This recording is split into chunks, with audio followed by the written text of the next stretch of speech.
Youth association for development Balochistan में एक project जो है वो इम्प्लीमेंट कर रही है क्वेटा डिस्ट्रिक्ट में, जो basically women participation in elections, leadership and politics in democracy के नाम से ये प्रोजेक्ट है। ये मकसद है कि वो जो ख़वातीन की पॉलिटिकल पार्टिसिपेशन है उसके ऊपर फोकस्ड है कि कौन से ऐसे इश्यूज़ मसाइल है जो ख़वातीन को सियासत के अंदर, पॉलिटिकल पार्टीज़ के अंदर या इलेक्शन के अंदर उनको रोल को जो है वो कम कर रही है। इस प्रोजेक्ट के अंदर हम लोगों ने एक रिसर्च स्टडी कंडक्ट कराई है बलूचिस्तान क्वेटा के अंदर,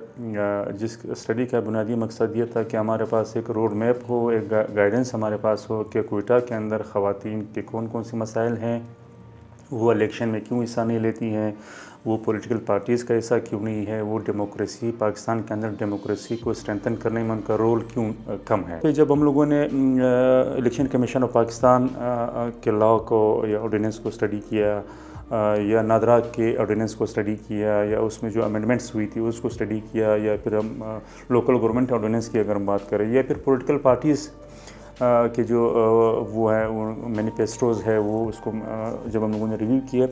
एक बुनियादी चीज़ डिस्क्रिमिनेशन जो हमें नज़र आई है वो ये है कि हम कोटा सिस्टम कोटा की बात कर रहे हैं कि ख़वातीन का 10% कोटा होना चाहिए, ख़वातीन का 5% कोटा होना चाहिए नेशनल असम्बली में, रिज़र्व सीट्स में, प्रोविंशियल असम्बली में। ये बज़ात खुद ये कोटा डिस्क्रिमिनेशन है। जब हम दुनिया के अंदर इस बात पे एग्रीमेंट है, जब दुनिया कहती है कि ख़वातीन मर्द और औरत बराबर है, फिर कोटा क्यों?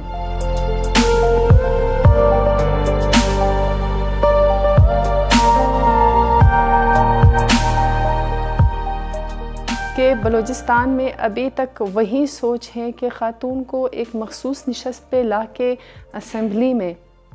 जगह देना या फिर सीट देना, वो उस ख़ातून पर सियासी पार्टी की तरफ से एक बहुत बड़ा एहसान है, जिसको मैं समझती हूँ ये नहीं होना चाहिए। क्योंकि 2013 के बाद जो हमारे पास एक क़ानून पास होके आ गई कि जनरल नशस्तों पर भी ख़वातीन की उतनी ही सियासी शराकत दारी हो जितना कि उसका 10% लाजमी करार दिया गया था। ख़वातीन को उन जगहों से इलेक्शन फ़ाइट करने की इजाज़त दी जाती है जहाँ पर उनका वोट ही कास्ट नहीं होता, या फिर वो इलेक्टेबल्स नहीं होती, या उस एरिए में उस खातून को या कोई नहीं जानता, या फिर वो इस तरह है कि वहाँ पर उसका वोट ही बहुत कम है, या मजहबी उससे कि वहाँ पे रिलीजियस सोच या थॉट्स पाए जाते हैं, तो लोग उस खातून को इग्नोर करते हैं कि भाई एक खातून को हम वोट किस तरह करें। और दूसरा ये है कि जैसे मैंने ज़िक्र किया कि ख़वातीन को मखसूस नशस्तों पर असम्बली में भेजा जाता है। अच्छा, जब आप एक ख़ातून को असम्बली में मखसूस नशस्तों पर भेजते हैं तो वहाँ पर भी उस ख़ातून के साथ इम्तियाज़ी सलूक होती हैं। जो दूसरे मेंबरान है असम्बली का, यानी मैं मर्दों की बात करूँगी जो इलेक्ट होके जाते हैं असम्बली में, वो उसको यही कहेंगे कि आपको वसाइल से क्या ताल्लुक़ है, आप वसाइल पर बात ही नहीं करें, क्योंकि आपका ना वोट है और ना ही आप इलेक्ट होकर आए हैं। और दूसरा ये कि ख़ातून को बलूचिस्तान में सिर्फ as a voter, as a सियासी कारकुन और सिर्फ जो पार्टी में खानापुरी के तौर पर और मखसूस नशस्तों में उस पर एहसान करके लाया जाता है, हमारा सोच अभी तक वही है। हम ख़ातून को एक शऊरी सियासी ख़ातून के तो हैसियत पे देखते ही नहीं हैं, हम सिर्फ उसको अपनी पार्टी के लिए ज़रूरत के तहत उस ख़ातून को हम अपने पार्टीज़ में रखते हैं। अच्छा, जो पार्टीज़ में मैनिफेस्टो बनती है, जो मंशूर बनती है, सबसे पहले तो ख़ातून को इस बात की पाबंद की जाती है कि अगर आप असम्बली जाएंगे या आपका जो कहीं पर भी आपका सियासी किरदार होगा कि जो औरत वाला कॉन्सेप्ट है या नज़रिया है, आप उस पर बात नहीं कर सकते, because you belong to a party जहाँ पे मर्द डोमिनेट है, जहाँ एक फिदरशाही समाज में अक्सर यही होता है, चाहे वो किसी भी पार्टी से इसका ताल्लुक़ हो, तो आप उस पर मलपेरा होकर बात करें, उससे हट के आप बात नहीं कर सकते। दूसरी बात, जब हम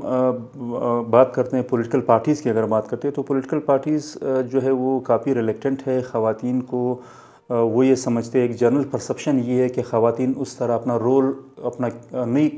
अदा करती है पार्लियामेंट के अंदर या प्रोविंशियल असम्बली के अंदर या हमारे जो लोकल गवर्नमेंट्स हैं उनके अंदर ख़वातीन का रोल जो है वो एक्टिव नहीं है जिस तरह मर्द एक्टिव होते हैं। ये एक परसेप्शन जो है वो इस स्टडी के दौरान हमारे सामने ये परसेप्शन आई है कि ख़वातीन कंपेरेटिवली मेन के मुकाबले में वो ज़्यादा एक्टिव नहीं होती।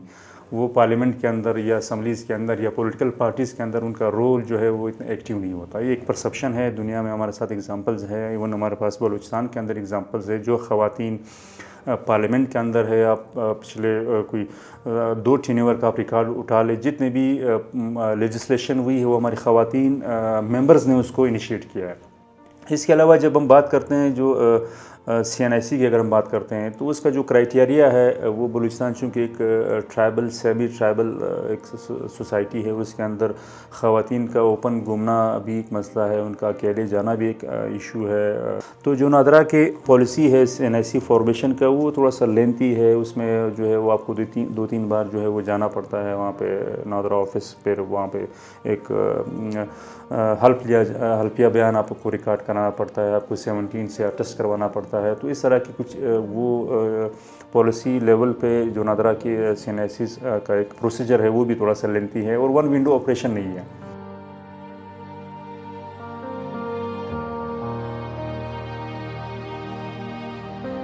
दूसरा ये है कि अगर हम इलेक्शन कमीशन की बात करते हैं तो वोटर रजिस्ट्रेशन का भी एक इशू है। एनी हाउ अभी तो थोड़ा सा उसको उन्होंने लिंक कर दिया है नादरा के साथ कि जिस भी बंदे का इलेक्शन CNIC बनता है वो ऑटोमेटिकली उस पर आ जाता है इलेक्शन कमीशन के जो रजिस्ट्रेशन लिस्ट है उसमें। लेकिन उसमें फिर मसाइल ये आ गए हैं कि वो बंदा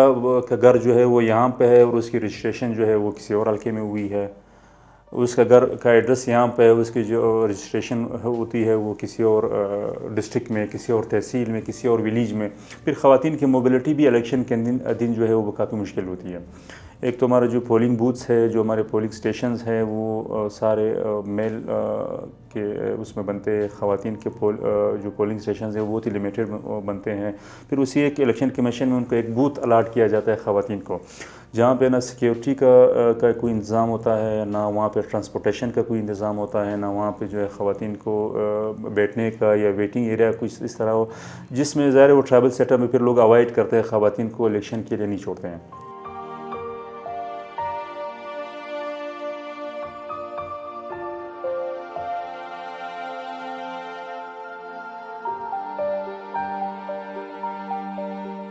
पोलिंग स्टेशंस तक रसाई,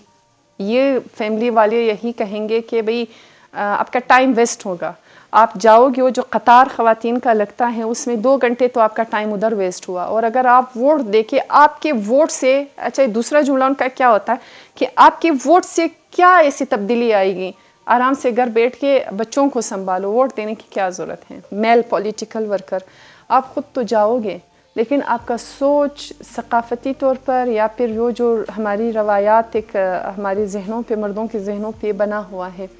कि मैं एक औरत को लेके किस तरह है, तो मेरे लिए नंग का सवाल होगा कि मैं ख़ुद अपनी औरत को लेके पोलिंग स्टेशन तक ले जाऊँ और उसको कहूँ कि आप वोट कास्ट करो। ये उसके गैरत और नंग का मसला बन जाता है।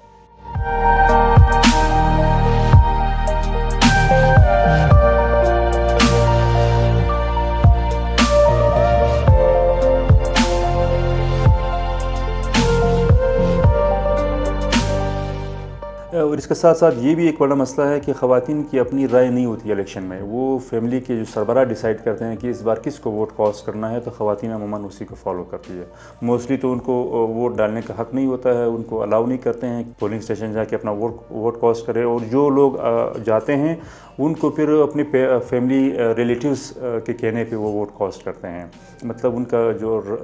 राइट टू वोट है वो उनका अपना नहीं होता, वो उनके रिलेटिव्स, भाई, हस्बैंड, फादर उसको वो करते हैं।